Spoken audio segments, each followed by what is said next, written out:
So one of the other major points that I wanted to cover in regards to hell being a frequency like sound, which I mentioned earlier. Um, so to extend this metaphor, to flesh this out a little bit more, um, basically you can think of the frequency that you live in, your baseline frequency, and you can experience many different frequencies throughout the day, right? If you're really, really happy, that's one frequency. If something disappoints you, that's another frequency, right? There are as many frequencies as there are people, basically, right? It's a limitless amount. But you can think of the frequency that you live in most of the time, like your baseline frequency. You can think of it as a soundtrack that's playing all the time. All the time. Like it's playing in your head all the time, essentially, right? Or you can think it's playing outside of you all the time. But it's a soundtrack that is playing all the time. It's playing when you're awake, it's playing when you go to sleep, it's playing while you're asleep, and it's still playing when you wake up. And you have no way, it feels like at the time, you have no way of changing it or turning it off. Um, and furthermore, from it being a soundtrack that is just playing all the time, when you think about that, the song or the sounds that are playing all the time, that looping song, let's say, what is that looping song? Because if that looping song is something really positive and really joyful and really uplifting, then you're probably going to feel, right? Because it's a frequency, we absorb it, we feel it in the body, we can't help it, it's just the way it works. You're probably going to feel also very happy and very joyful and very uplifted. And even if you get kind of sad, you can't stay sad for too long because the song is just very uplifting. What happens when you get trapped in the frequency of hell is that the song, sorry, that's playing all the time is a song that is from like a horror movie, essentially, right? So if someone was playing the soundtrack of The Ring in your head, if that's playing all the time, you're not going to feel good, right? Chances are, if you have the soundtrack to The Ring playing in your head constantly, 24/7, non-stop, chances are you're going to feel fearful, you're going to feel scared, you're going to feel paranoid, you're going to feel anxious, you're going to feel hypervigilant, right? It would be really, really hard to relax if you have the soundtrack of The Ring playing in your head all the time. And really, that's a form of torture, right? I think most people would generally agree that's a form of torture. Even playing just one song over and over and over again, we all know would drive you absolutely insane. And that is what the frequency of hell is. That is the suffering that you experience when you're in hell, and that is the nature of how it works, essentially. And it is difficult to change what that song is that's playing. It's not impossible, but it's difficult to shift out of it because, and I'll be going into this in further videos in much more detail, but I don't want to leave this on like a negative note, right? Because this is ultimately like this was a very empowering realization for me,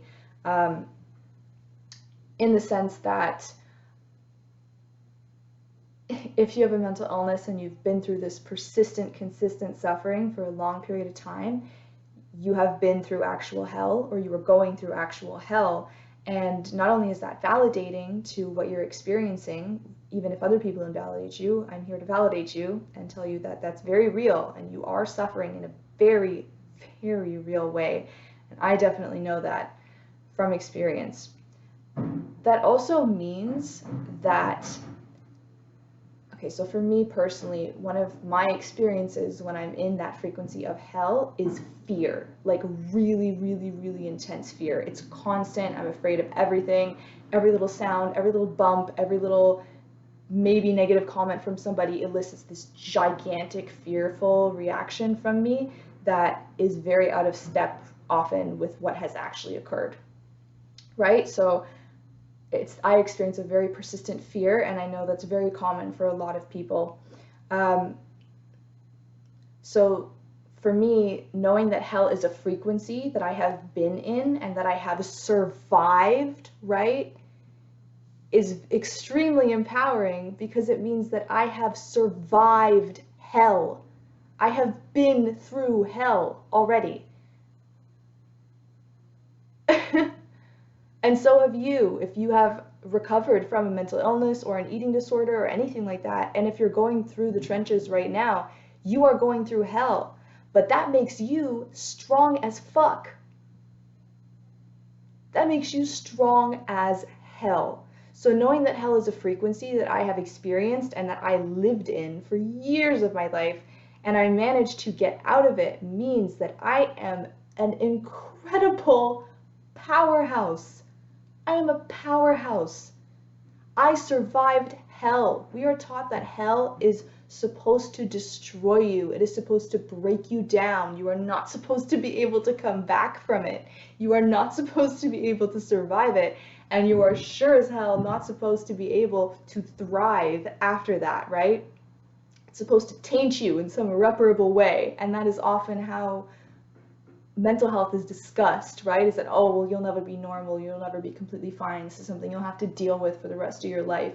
And there's some truth in that, but we totally forget to talk about the fact that when you've been through hell and you've survived hell, or you are surviving hell, because if you're watching this, you're here and you're surviving it, you are a fucking powerhouse. There's no other way to even describe it.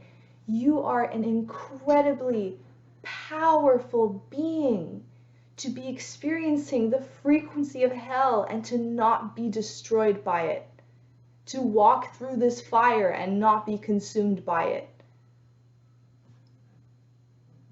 That is absolutely incredible, and that is the piece that I wish people talked about more when it comes to mental health. Some people talk about it, but not enough, in my opinion. If you are experiencing the frequency of hell, or you have been there, you are a survivor. You are defeating the odds. You are fighting against hell itself, whatever that means to you, whatever that personal battle looks like for you. You are a warrior. You are a sovereign being. You are indestructible. And that is the truth of our being, and that is the truth of who we are. No matter how much the frequency of hell damages you, distorts you, no matter what happens in your outer life which traumatizes you, there is always, always this part of you that cannot be touched. It cannot be tainted. It cannot be destroyed. There is always a part of you that cannot be destroyed. It's not possible. And that is the part of you that allows you to go through hell and not be destroyed. That is the part of you that allows you to experience the frequency of hell and actually get out of it. And you have to get yourself out of it, which is so hard, but it is possible, because there is always that part within you that no matter what you endure or what you go through, it cannot be tainted and it cannot be destroyed. So that's the main message that I want to convey here. Hell is a frequency. You're strong as hell if you're going through that right now, or if you have been through that. And because you have already experienced hell, or you are experiencing hell, you are indestructible, because hell is supposed to destroy you. And it doesn't, and it hasn't. And no matter how you feel watching this video right now, even if you feel like shit and you're watching this crying and you've been in bed for 3 days, I've been there, you are indestructible. And some part of you deep down knows that, or you wouldn't still be here, right? You wouldn't still be experiencing the suffering of the frequency of hell if you truly, truly thought with every single fiber of your being that there was no way out. You just wouldn't do it. You wouldn't do it. But you're doing it, and you've done it, and you'll continue to do it, because that part of you that cannot be destroyed knows that there is better for you. There is better experiences ahead. There is healing ahead.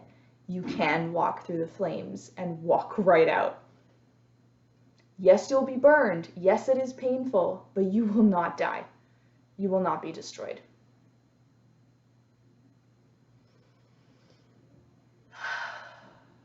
Right? It's empowering to realize the full extent of the suffering that you are going through or that you have been through, and realize that it did not destroy you, and it could not destroy you.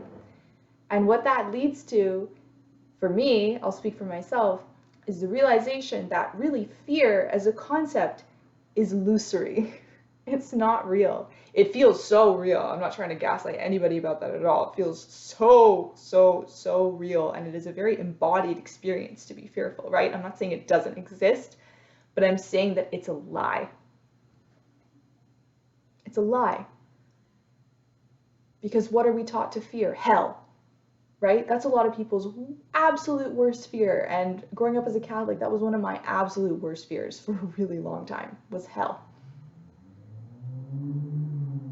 And I'm terrified of this thing that could possibly happen, right? I'm terrified of this suffering of hell. I'm terrified of going to hell. I'm terrified of it, right? Realizing that I have already been through hell multiple times in many different ways, from bulimia, from severe clinical depression, from severe anxiety and paranoia. I've been through hell already. And that was my worst fear. And it's already happened, and I'm still here. So being afraid of it makes no sense. Because it's already happened. I've already been through it. You're already going through it, or have already been through it. The pain of it is very, very, very real, don't get me wrong, but the fear of it is a lie. It's illusory. It makes no sense.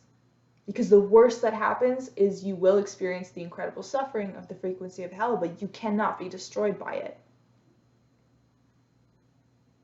So really, what am I afraid of? What are you afraid of? And then for me, that really called into question a lot of the fears that I had in general, right? And it pointed out that those are illusory too.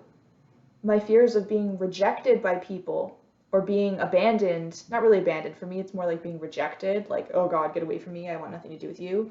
Being ostracized, that's really like a big, deep fear of mine, right? So let's use that one for example. My fear of being rejected by other people, I have experienced that before, and it didn't kill me. So why am I afraid of it? Yeah, it's a horrible experience of suffering to, when you're rejected or bullied or mocked. It's not fun. It's really shitty, right? But why am I afraid of it when I know that I have already survived it, and that it did not destroy me, and that it cannot destroy me? It makes perfect sense to want to avoid feelings of suffering as much as we can, and ideally you're able to craft a life for yourself in which you minimize the suffering of yourself and others as much as possible. And I'm here to tell you that's very possible. As a survivor of hell, I think I'll maybe start calling myself that. I should just claim that as a label, like I'm a survivor of hell. And so are many of you watching this, I'm sure, or you are soon to be when you get out of it, because you will get out of it eventually, because it can't fucking destroy you. Okay, so what did we learn today? Hell is a frequency, not a place. It is a frequency you experience in this plane in your body, and when you are trapped in this frequency, it also carries over into the astral, and you can have horrible dreams and sleep paralysis and things like that. Hell is a experience, it's a frequency and an experience that is characterized by intense, consistent, and persistent suffering. So it's not a place. You don't need to be fearful of going to hell. You're already in it, or you've already been through it. It cannot destroy you. The fear of it is the worst part, and the fear of it happening again when you've recovered from certain things is also one of the worst parts. But it's a lie, because you're going through it, or you've been through it, and it hasn't destroyed you, and it isn't destroying you. You are stronger. And there's a part of you that is indestructible no matter what happens.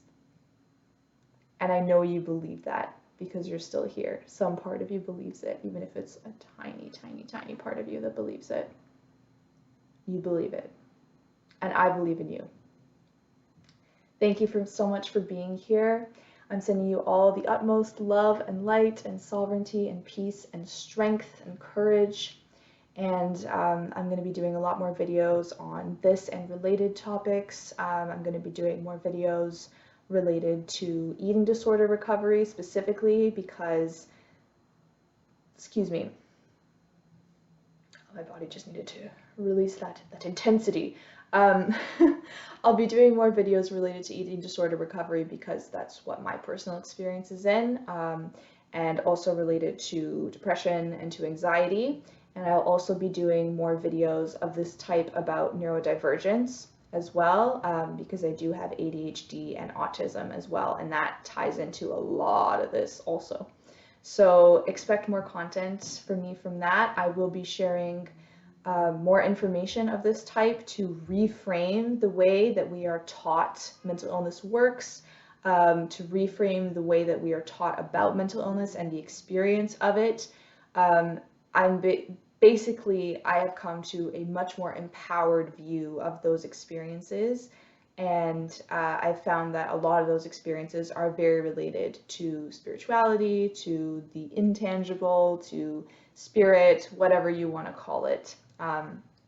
Those things are very, very linked together. So I'll be sharing more about how I got myself out of the pit, how I survived hell, how I got out of it, as well as all the insights and teachings and downloads that I've had about it. So I hope that you've really enjoyed this transmission. I love you so much. Remember, if nothing else, that you are indestructible and that fear is not real. Okay? I love you so much. I'll talk to you soon. Bye.